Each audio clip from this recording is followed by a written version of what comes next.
You know who it is, Mr. Digger Dish, the horror flick, Big Mitch. And I'm kicking in doors with 03 O's, and I'm bringing 28 101s because we Vegas sons. It's the Meadows, the Chronicles. Y'all already know where I'm going with this, right? Big Bolo Yang with it, man, and y'all still definitely can't hang with it, man. Yeah, I'm still on them things with it, man. Yeah. Run off and get done up with it, man. Nah, I'm just playing.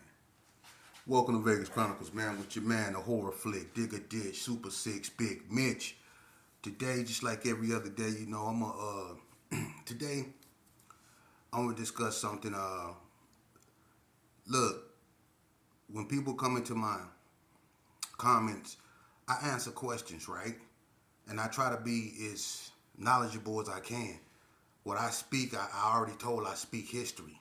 But then you got clowns that come up in my comment section with idiocy. And to that I say, God bless you, because you not gonna deter me.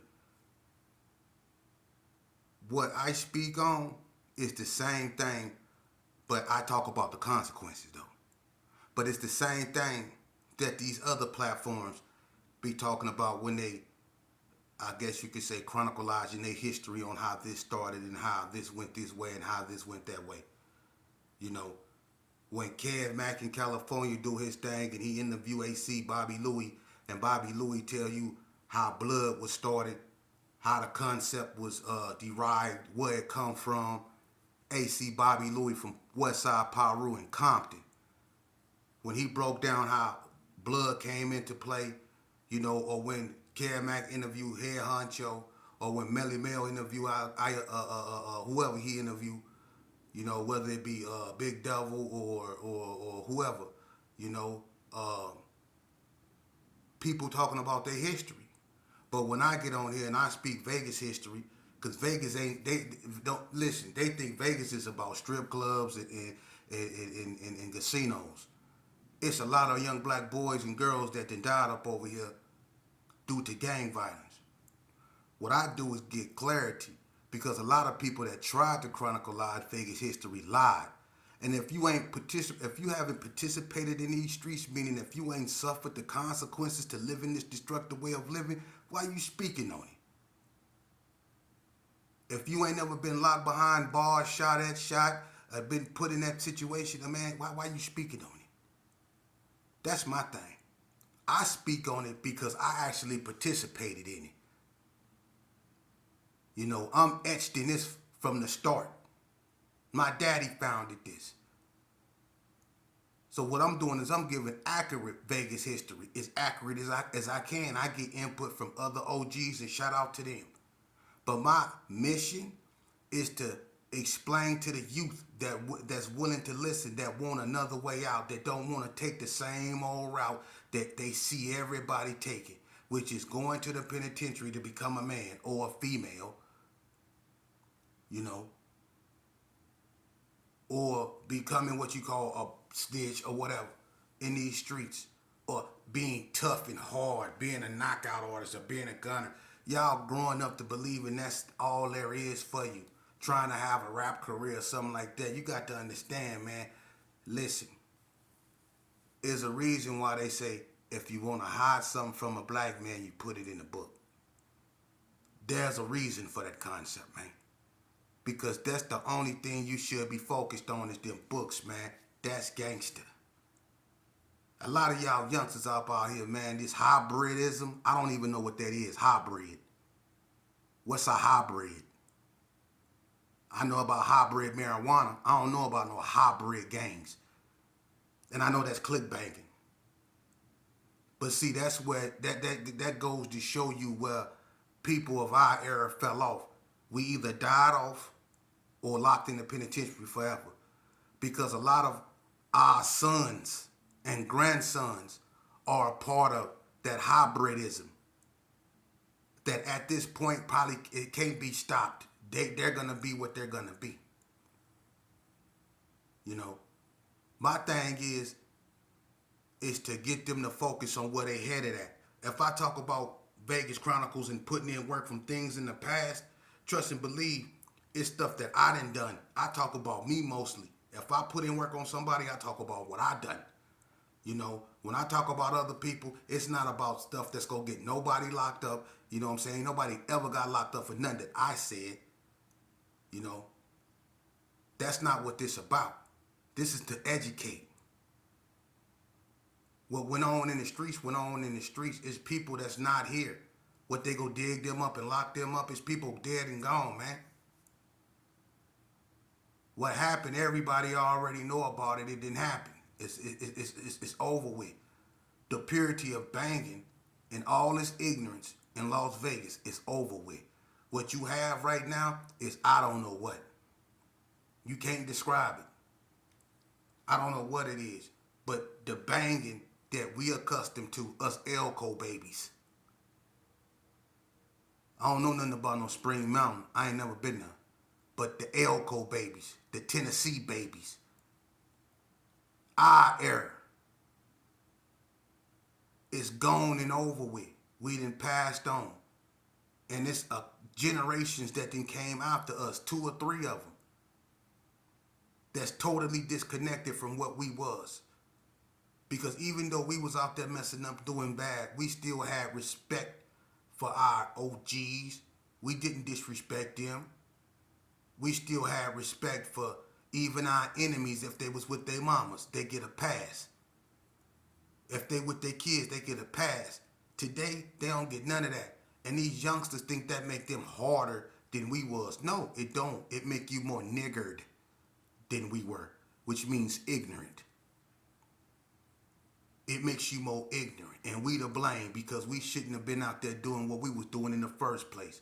That way y'all wouldn't have picked up the madness and mutated into what y'all mutated into.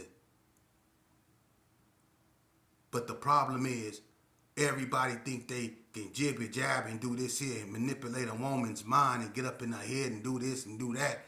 But you scared to get out here and get at the real problem, these youngsters. It's easy to throw a rock at the police and burn down your own goddamn mini markets. Then you find yourself begging them to rebuild them. You know, but when you're mad, when you get through being mad at your movements because somebody unarmed got killed or something happened that shouldn't have happened, and now everybody up in arms. But why everybody ain't up in arms when we blow each other down every day? And we be knocking each other off in some cold ways. And you mean to tell me ain't nobody marching? We be knocking each other down in some cold ways. And ain't nobody marching talking about stop the violence. Or none of that. And then you berate, you go out there, you criticize, you try to belittle, you try to antagonize the people that bring light to what's really going on, and they keep it real with it. Like people like me. Listen, I don't answer to nobody. And my work speaks for itself. I keep my PSI report for a reason. Because I know a lot of y'all don't. For a reason. See? And one thing I learned, because see, I don't take, what people say really, serious. It's just words. And I know words can stir up emotions. But I got to stay in control of mine. Because I'm a man. And that's what men do. We stay in control of our emotions. Women is the emotional creature. We as men, we stay in control of our emotion. I'll lose a battle to win the war. Especially if the war is my life. So I ain't finna do none of this here. What for? I done been there. I done done that. I done watched it been done. And I done seen the aftermath over and over again. I ain't here to do all that and go back and forth on no negativity with nobody. I done already done that. I ain't got nothing to prove. I don't. When you can lace up my chucks and walk in it, then we can have a conversation about what I need to do.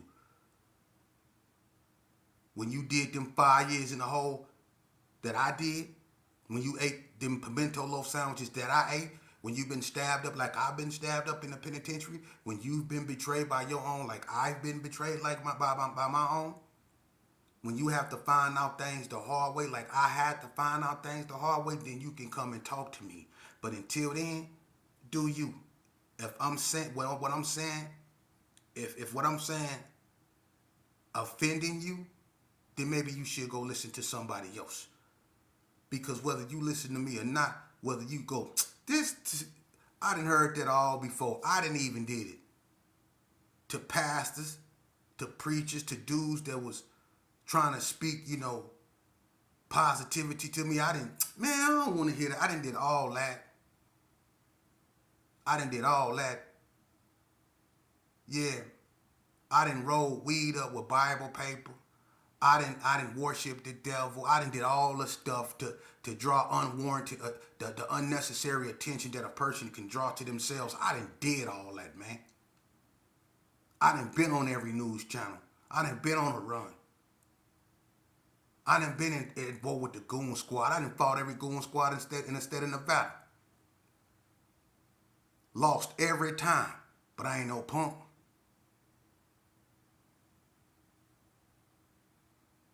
But what about y'all though? The ones that sit back now, not the real ones, the one that know I'm telling the truth, that knows that I'm trying to speak realness. It's enough bloodshed. Everybody know blood bleed red. Why we keep spilling it in the street? We already know what color it is. Why we still killing ourselves? Why we won't go back and nurture our gardens? Meaning why we won't go back and attend to our kids? Why we won't go back and mend the fences with our children that's imitating us out there in them streets? Y'all that's imitating y'all. And then y'all got homeboys that y'all was real cool with who got sons out there that's imitating them. And y'all supposed to be that child's father, best friend, but y'all letting his son act a fool out there. Y'all ought to be ashamed of yourself. Because if that dude was your friend like you say he was, you would take his son up under your wing and you would teach him right. And you would lead him in the right way so he don't end up where his father had. That's what a real friend would do. But y'all so caught up with this gangster, this fake gangsterism. See, y'all ain't gangsters, man. Because soon as the police say freeze, 9 times out of 10, that's what you go do. And if you was a gangster, why you run from them? Hit fences like cats, scale poles. You run from them. You not no gangster, man. We ain't gangsters at all. That's fictitious. A gangster, look in the dictionary. A gangster is a member of a criminal organization. Wasn't nothing organized about what we did, but it was criminal. But wasn't nothing organized about nothing we done. You know why? Because everybody wanted to be, it was too many big eyes and little U's. You know what I mean? Jealousy, envy, that type of stuff. When one get to shine and the other ones get to hating. Cold part about it is, and it's in every hood, you in the Gerson and you so focused on the Pirus, the 60s, and all these other people, but the ones you supposed to be focused on is the ones standing around you. You in Piru turf and you watching out for the Gersons and then the Donna Streets and the NTGs, but the people you really should be watching is the ones that's standing around watching you. Or you down there on Donna, and you got to watch out for the Gersons or the 60s or the hood. And the people you really should be watching is the ones that come up there and give you the C-shake and say, "What's up, cuz?" Every hood know I'm not lying. Now, everybody ain't like that, but it's far too much of it. That's why everything went the way it is. And that's why everything is the way it is. Yeah. For real. So you can say what you want to say, but like I say, I debate anybody on y'all. Like I say, I keep my PSI report. Everything I say is validated. I don't need to talk about nobody else. I could talk about me all day. And I prefer to use me as an example. Who else can say they the son of the founder? Who else had front row seats like me when it wasn't nothing? No blood, no crippin', no Gerson. It wasn't nothing. But I was with the man. Who else can say that? I grew up in the juvenile system. Who else can say that? I've been banging since I was 10. Who else can say that? Really banging. I went to Elko when I was 12. Who can say that? So who better else to get an example? One of y'all? who will let a person tell on them and still be on the same yard with them. And let's not act like it don't happen. I done seen dudes telling each other and become workout partners in the penitentiary.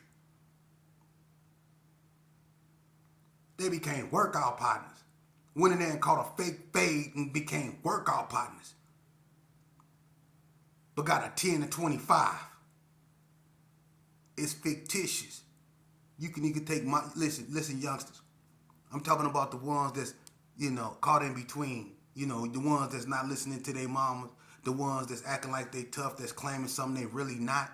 To you youngsters that's caught on the fence before you go on that other side and, go to the point of no return, listen to what I'm saying, because I'm going to tell you something, and you might not want to hear this, but it's going to happen. You're going to either listen to me, or if you lucky, you're going to hear from a dude in a black robe with a gavel. That's if you lucky.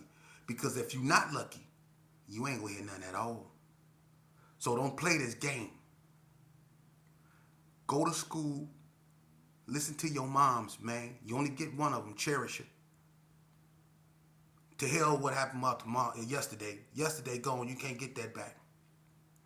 Okay? And quit talking about what you go be and all this. Oh, that's good to have ambitions. That's the future. It ain't even here yet. Focus on the here and now. The here and now is the most important of your essence, your being. You know why? Because tomorrow's not promised. See? Tomorrow's not promised. So right now, you better make a decision. Because the decisions and the choices that you make, man, and I be trying to tell y'all, you have a choice. Don't never let no person make you feel like you don't.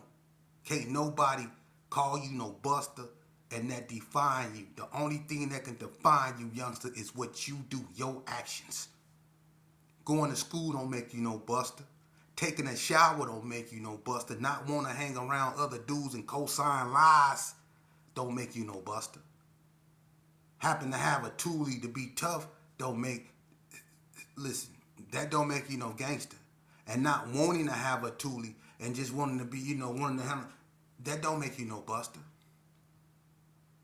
Being just you and proud of who you are, whether you a nerd, whatever you like to do, the fact that you accept you for who you are, that don't make you no buster. It don't. It make you a human. It make you what God wanted you to be. Embrace who you are. Don't embrace what they are, because you gonna suffer from their consequences. Don't think with a crowd mentality. They only agree with one another because they got low self-esteem, no self-image. Because if they don't agree with or laugh when somebody say something they know ain't funny, they gonna be looked upon a certain way. And it's cold because people are so concerned about what other people feel about them. They're not concerned about what they feel about themselves.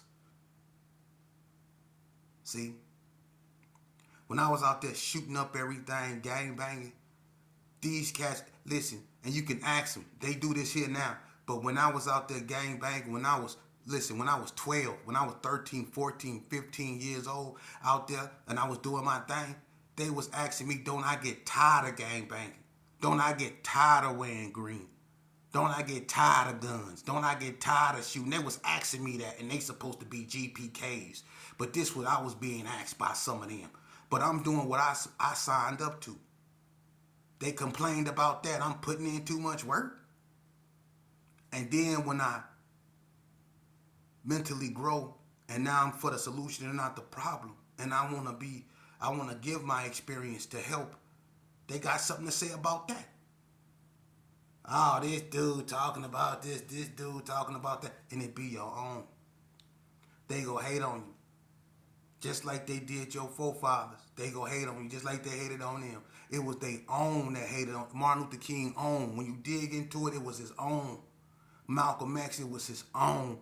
You look at anybody that came out that had the audacity to go against the norm, it be their own that go after them. See? And half them dudes up over there don't even got a goddamn story to tell. Because you wasn't doing nothing but walking around with blunt burns on your lips or whatever the hell you was smoking with your hand out like this trying to hit everybody 40. Or looking up in the dude's face while he hitting the joint waiting on him to pass it to you. That's all you did. That's all a bunch of y'all did. That's all a bunch of y'all did.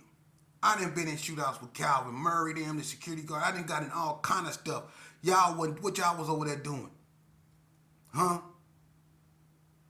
So what makes you think that I would try to run the game on you just to show us my name is Dwayne? Tone ass nigga. I'll be sure ass nigga. So I guess I'll do what I gotta do and break her heart. Ralph Tresvant ass nigga. That's what y'all was doing. Let's keep it real. Let's keep it 100. The gang unit knew me as a baby. All of them. From the first Palmer boys, Mex, Jeffrey Palmer, my daddy knocked him out. He didn't like me. He told me he couldn't wait for me to grow up so he can kill me. My daddy knocked that cat out, Big Mex, from the Palmer boys. The Nasty Boys, they knew me. Johnson & Johnson knew me for putting in work. I was a nuisance. What was y'all at? All y'all ones that always criticizing, what was y'all at? Because y'all sure wasn't in the streets. You wasn't in Elko. You wasn't catching no fades. You wasn't catching no cases. You wasn't catching no codes. You wasn't catching nothing. But that bus to school. And now that I'm trying to get these kids to get back to school, you got something to say. Like you really was official tissue back in the day. Hey, look. God bless you. Look, youngster. Do what you do, man. But I'm going to tell you this right here, bro. It's best you go to school. It's best you figure things out for yourself. Don't just take nobody's word for it, man. There's an old ruin, too. It's an old saying. You know, be careful, you know, for real. When you're around your peoples and your partners, even some family members. Be careful. Because the ones that's patting you on the back, 9 times out of 10, they're looking for a soft spot to stick the knife in. You youngsters know I'm not lying. Because y'all have been betrayed. You've been lied upon. You've been abandoned. I know. Just like in the joint. When I went back on violation. And I was in Unit 8, Level 3. And the blacks had 2 phones. The Mexicans had one. And the white boys had one. And there was this one Sereno. His name was Poison. I couldn't stand him. He was one of them racist ones. Right? He'd get into it with one of them little click bangers over the phone. You know, he decided he was going to try to make a quick phone call on a black phone. You know what I mean? Because the Paisas, they had to all share the phone together with the white boys, and they wasn't feeling that. So when the little click banger said no, they had words, and the click banger basically called him out. Now, Poison was the leader back there. He went and got his thing. We peeped game what was going on, and me and this Chicago cat, we confronted him before he can come out of his room. What's cracking? The little youngster on the phone with a toothbrush in his mouth. With a toothbrush in his mouth. And some shower shoes on. Oblivious to what's about to happen to him. But we took it to him. And told him if he was going to jump, he was going to jump right now. He stood down because he knew what was going to happen. We was going to smash him in that room. You ain't finna go, you go stab a little youngster over the phone. No, it ain't happening. But see, that goes to show you, you youngsters playing a game you know nothing about. He over there with a toothbrush in his mouth and shower shoes on, and this Mexican was in the room going to get his knife.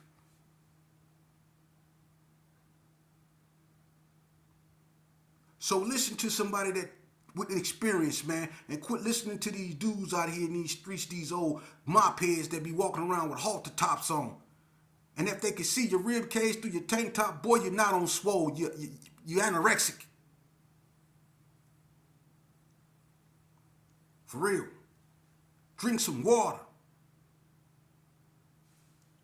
But you youngsters need to listen, man. It's enough of y'all, man. And they packing y'all in them penitentiaries like sardines, man. Without y'all, it ain't gonna be no us, man. Y'all got to quit killing it. Y'all got to quit killing each other, man. We got to find a way to come to the table, man. We got to face harsh realities. You know, if y'all can forgive, and it seems like you have, because ain't nobody tripping. If y'all can forgive all that has been done to us throughout the history that we complain about so much, like slavery, black codes, Jim Crow, the Civil Rights Movement, the Great Compromise, the Dred Scott decision, Plessy versus Ferguson, the Tulsa, Oklahoma riot, bombing on Black Wall Street, so on and so forth. We complain about that, talk about that, on up to this very day, to the Rodney King, George Floyd incidents, Eric Gardner, all that, man. We talk about all that. And it seems like we forgive them because we not tearing up nothing. But when we gonna be able to forgive ourselves and sit across from ourselves and talk to one another, you know, not at one another, but to one another. When we gonna be able to do that? Huh? If we can put everything that has been done to us in the past to the side, like it seems we have done, why we can't do that amongst one another and talk to one another, reconnect back to one another? Because when we was at our greatest was when we was in love with one another as a people. We ain't had no guns and no nothing. All we had was one another. We was brothers and